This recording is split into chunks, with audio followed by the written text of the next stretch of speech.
Oh, Kamal, regarde ce qu'on a reçu. Oh.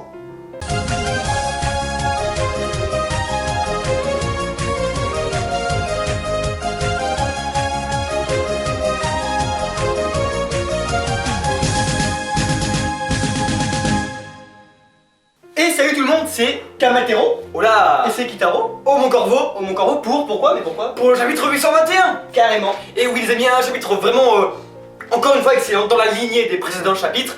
Et cette fois, ben, ça y est on peut le dire, c'est la fin de l'arc de Zou. Et une nouvelle saga commence, celle contre les 4 empereurs. On voit ça tout de suite. Oh. Et on commence donc avec le point le plus important de ce chapitre. Le chapitre même tourne autour de ça. C'est quoi? C'est oui, la voix de toutes choses. À vous les studios. Merci.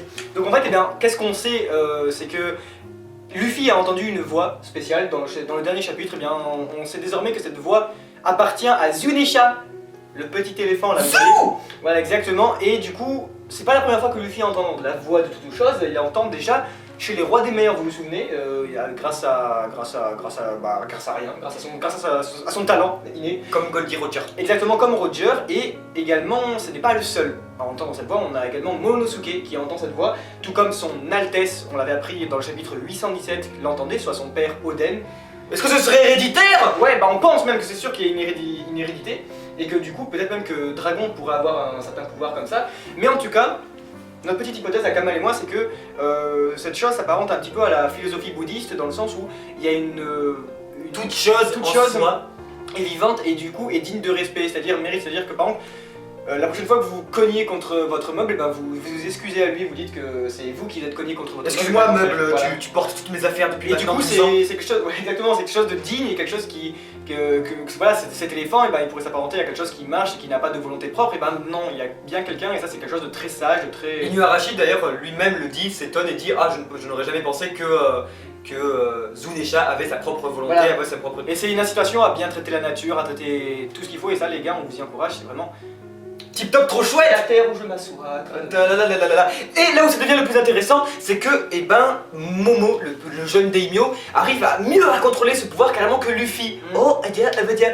Parce que carrément, Zunisha lui prête sa vue. On pensait qu'il n'avait pas d'œil, de yeux, cet éléphant, mais en fait apparemment il en a, il prête sa vue, ce qui permet de situer la flotte de Jack, donc c'est déjà énorme. Et en plus, là où Luffy, lui, arrive seulement à entendre la voix de l'éléphant, et ben Momonosuke arrive à répondre. Carrément. Et donc imaginez le machin, quand même. Non mais c'est vrai, sans déconner, imaginez la puissance si on arrive à le contrôler, carrément, ça peut rentrer à une arme antique. Et pour Luffy, pour ce qui pourrait en devenir et ce qui pourrait s'en utiliser dans le futur, on en revient plus tard, vous allez voir. Oui. Hop là, juste un petit point intéressant quand même, c'est qu'on apprend un truc de ouf sur cet éléphant géant, c'est qu'apparemment, il y a 1000 ans, il aurait commis un crime. Bah oui, pourquoi pas, apparemment Il a planté un zèbre dans une ruelle. comme ça, c'était pas drôle. Et donc bon, comme la prison devait être trop petite pour le mettre, c'était encore moins drôle. Il se fout de moi. Et ben, on se demande qu'est-ce qu'il a fait. Qu'est-ce qu'il a bien Comment pu faire? Parce que sa punition est qu'il doit errer, qu'il doit marcher comme ça à l'infini. Et apparemment, on doit lui donner des ordres. Bon, Oui, on peut lui donner des certains ordres. peuvent lui donner des ordres. Alors qu'est-ce qu'il a fait? Imaginez quand même, c'est sûrement pendant le siècle oublié, il a dû faire un truc contre le gouvernement mondial. Kitaro, qu'en penses-tu? En fait, le problème c'est que cette chose, cet éléphant géant, eh bien, fracasse tout ce qu'on a appris de One Piece parce que c'est une entité énorme. D'où Il elle n'a pas sort? sa place dans ce monde en fait, dans le sens où on n'a rien qui explique son apparition. Qui a donné naissance à cette chose? Non mais c'est vrai, non, c'est une question sérieuse dans le sens où qui est à l'origine d'une telle créature? Et comment vous l'expliquez? Comment vous l'expliquez qu'il y a quelque chose qui est vivant, qui est organique? On va voir Zoro qui va faire un Shin Shin Son Son, on va voir que c'est un robot, en fait c'était des cafés. Voilà, à l'imagine. Ciao, c'était tout pour moi. Fuck this shit, I'm out. Fuck this shit, I'm out. Le souci c'est que cette chose n'est pas une machine, ou en tout cas elle a sa propre volonté, du coup elle s'apparente plus à un être vivant qu'à une machine. Et ce qu'on pourrait imaginer c'est que étant donné que cette créature a des millénaires derrière elle d'existence, et bien on pourrait alors imaginer qu'elle a pris forme, qu'elle a pris naissance durant le siècle oublié. Et du coup, ma petite hypothèse à moi perso, c'est que même bien que tirée par les cheveux, les Minx et les mecs de Wano, quoi, les samouraïs de Wano, vivaient en harmonie ensemble. Du coup, vu qu'ils semblent être en très bons termes avec par exemple la famille Kuzuki, et que par contre, après avoir fait un crime ou quoi que ce soit, avoir commis un crime, eh bien, on a un certain Minx éléphant, qu'on n'a jamais vu d'ailleurs, donc ça pourrait se tenir, eh bien, aurait été chassé par, du pays de Wano, et le daimyo actuel Kuzuki, l'arrière-arrière-arrière-grand-parent donc d'Oden, aurait dit, eh bien, tu dégages, on ne veut plus jamais te voir ici pour ce que tu as fait, genre c'était une règle un peu à la manière de Barbe Blanche, il faut pas tuer un des siens, et du coup tu dégages, et les Minx, pris d'affection pour leur semblable, puisque ça reste un Minx avant tout, et bien on a décidé de le suivre, et on dit à partir de là on vivra ensemble en communauté, etc. Et au fil des siècles, eh ben, ça s'est perdu, et les ducs actuels, les Nuarashi et Nekomamushi, ont perdu cette tradition, et ont totalement oublié l'essence même de l'éléphant. Ça pourrait être une idée, mais...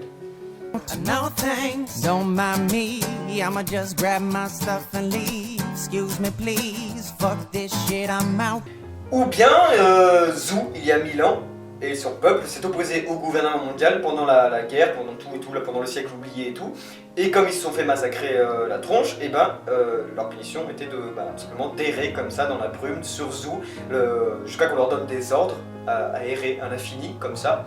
Un peu comme les hommes poissons, en gros à vivre en quarantaine. Les hommes poissons, eux, au fond de l'océan, en dessous de Marie-Joie comme ça, à pas pouvoir aller sur Terre sinon ils se font massacrer la gueule. Pareil pour les Minx, d'ailleurs c'est ce qu'on peut voir, les deux de toute façon sont vendus en tant qu'esclaves et sont considérés comme des êtres inférieurs. Mais ce qui serait intéressant, ce serait de savoir, même ce qui serait amusant, ce serait un dialogue entre Roi des Mers et Zunesha, pour savoir, genre les deux qui se parlent autour d'un café là, pour savoir qu'est-ce qui lui est arrivé. Ou même que Momo tout simplement lui demande s'il arrive à communiquer avec lui, eh ben qu'est-ce qui s'est passé, qu'est-ce que t'as fait. Mais apparemment ça marche pas comme ça. Petite parenthèse. Voilà, la petite parenthèse un petit peu fâcheuse, c'est le pétard mouillé de Jack. Pourquoi on parle de pétard mouillé? Dans le sens où en fait, Jack il fait un truc et puis il tombe, il refait un truc, il tombe, il refait un truc, il tombe. Son souci à Jack, c'est de pas de perdre. Parce qu'on sait qu'il est balèze, son souci c'est de s'attaquer à trop gros. Et quand on s'attaque à trop gros, il est normal de perdre. C'est pour ça qu'il faut pas lui en tenir rigueur, c'est-à-dire que quand on s'attaque à un amiral, un vice-amiral et un ex-amiral et je ne sais quelle connerie. Maintenant un éléphant géant. Et un éléphant géant c'est normal de perdre. Le souci c'est d'y aller, et d'y aller de manière aveugle. Et ça c'est totalement con.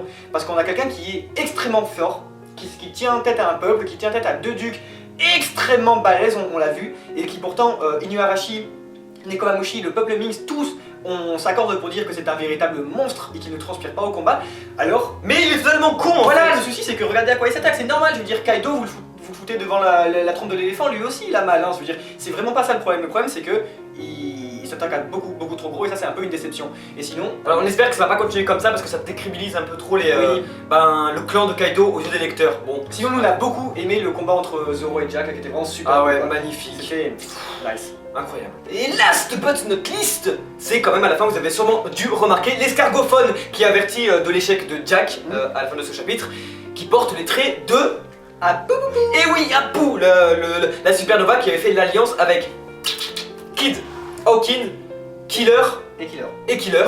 Voilà, pour faire tomber l'empereur Shanks. Le roux. Et c'est là où ça devient hyper inquiétant, c'est qu'apparemment donc cette alliance est sous l'aile de Kaido maintenant. Parce qu'il avertit, d'ailleurs on voit un petit plan, c'est ce qui est forcément Wano Kuni maintenant, parce que c'est sous la neige, avec ici, hop là vous pouvez voir ici bien cadré, des images de cerisiers qui on dirait un peu... Bref c'est vrai, c'est les dessins traditionnels japonais qui ils ont tendance à dessiner les arbres comme ça, et c'est exactement comme ça, donc c'est sûr que c'est Wano Kuni, étant donné que c'est tradition japonaise et pas... Waouh, voilà, et donc bref, si cette alliance est sous l'aile de Kaido, et bah c'est très mauvais parce que, rappelez-vous, Kaido a une dent contre Shanks, c'était durant la bataille de Marineford. Sangoku est mis au courant que dans le Nouveau Monde, Shanks a réussi à stopper Kaido de s'attaquer à Barbe Blanche pendant qu'il sauvait Ace. Ça va, vous suivez et tout là? Ça va être pire après, hein, vous allez voir. Et donc, comme Shanks arrive à aller à Marineford pour arrêter la guerre et faire « Oui, je suis venu pour stopper cette guerre, LOLNDR, XD », donc ça veut dire en gros que Kaido n'a pas réussi, mais l'aide des supernovas pourrait faire pencher la balance en la faveur de Kaido. Exactement, on avait il y a quelques jours un Shonen Jump qui nous promettait le début d'une nouvelle saga. Luffy contre les empereurs, en gros, et putain, ils ont pas menti, Ils ont pas menti, qu'est-ce qu'on a dans tout ça? On a Luffy qui prépare un sac plein de boue chez les Minx afin de partir chez Big Mom récupérer un poneglyphe ainsi que Sanji, pendant que les Minx et les Mugiwara vont essayer de chercher Marco, le phénix, dans le but de les aider, mais Marco qui a déjà été grièvement blessé par Barbe Noire qui lui-même tente de s'attaquer aux révolutionnaires, donc Marco qui en plus est au proie de Weeble. En plus, Marco, donc il pourrait aider à combattre Kaido l'empereur qui, putain de merde, eh bien, est déjà en prise grâce au Supernova et bien de pouvoir s'attaquer à Shanks le roux. Nom de bordel de merde. Nope. Fuck this shit, I'm out. Alright then. I don't know what the fuck just happened, but I don't really care. I'ma get the fuck up out of here. Fuck this shit, I'm out.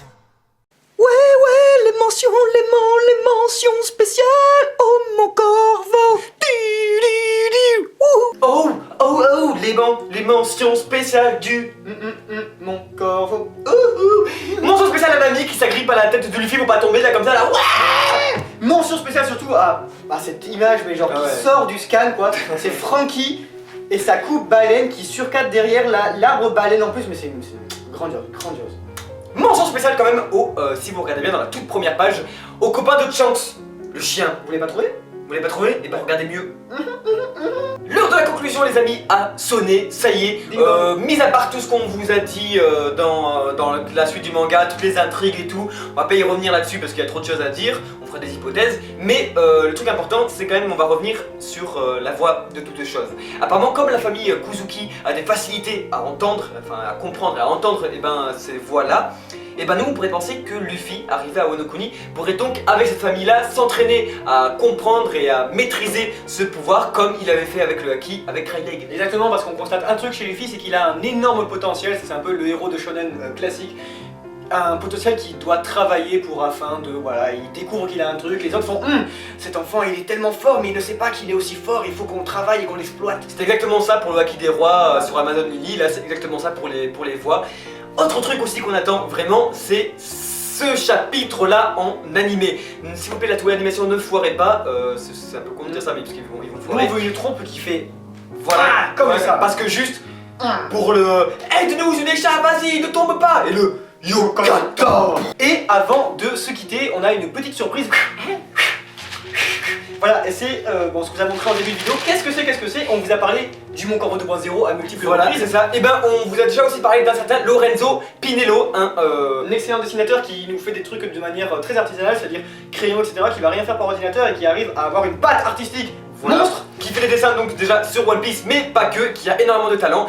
Et on a reçu notre emblème du Mon Corbeau 2.0. Bien sûr, on vous le montrera pas. Alors, mais pourquoi nous montrer ça? Parce qu'on va quand même vous montrer un petit dessin qu'il nous a aussi envoyé en bonus. Merci beaucoup à toi, Lorenzo. On est très content de faire ce partenariat avec toi parce que tu nous apportes énormément de choses, comme nous, on t'en apporte aussi. C'est tout bénef, c'est super. Ouais, c'est vraiment super cool.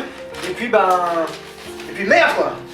Voilà, regardez par exemple ce magnifique dessin de Zoro, un dessin bonus que nous ne lui avons pas demandé, mais qui pourtant a fait pour nous.